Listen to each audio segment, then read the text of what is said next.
देखिए दोस्तों, आपने इसकी आवाज़ सुनी, कितनी बुरी आवाज़ आ रही है। तो इसके बारे में हम आपको बताएंगे कि ये आवाज़ क्यों आती है। तो ये देखिए इस गाड़ी में हल्की सी क्रैंक की भी आवाज़ है और सबसे ज़्यादा आवाज़ इस क्लच कटोरे की है। जब चलती है गाड़ी तो खड़ खड़ खड़ खड़ आवाज़ आती है, खट खट खट खट की आवाज़ आती है जब ज़्यादा रेस देने पे। और यही एक मेन कारण होता है जो हमारी गाड़ी में सब कुछ हम गाड़ी को सही करा लेते हैं। ये एक पुर्जा, जिसको हम क्लच का कटोरा भी कहते हैं, ये हम नहीं डलवाते हैं, जिसकी वजह से हमारी गाड़ी खट खट खट खट आवाज़ देती है और हमारे चलने में स्मूथ नहीं होती। ये देखिए दोस्तों, अभी हम आपको प्रॉपर दिखाएंगे कि ये देखिए दोस्तों, हम पीछे खींचेंगे तो हमारा कितनी प्ले आ जाती है। अगर आप चाहें तो इसको टाइट भी करवा सकते हैं, पर टाइट कराने का कोई फ़ायदा नहीं है। क्लच कटोरा ही नया डालना ही सबसे बेस्ट उपाय होता है। और ये कट गए हैं, इसकी वजह से भी हमारे क्लच प्लेटें प्रॉपर वर्क नहीं करती।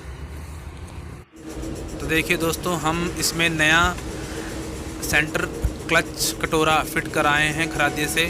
तो ये ऐसे दिखने लगा है। अब हम इसमें फिट करेंगे और हमारी जो आवाज़ है वो बंद हो जाएगी, बिल्कुल नए जैसे आवाज़ हो जाएगी।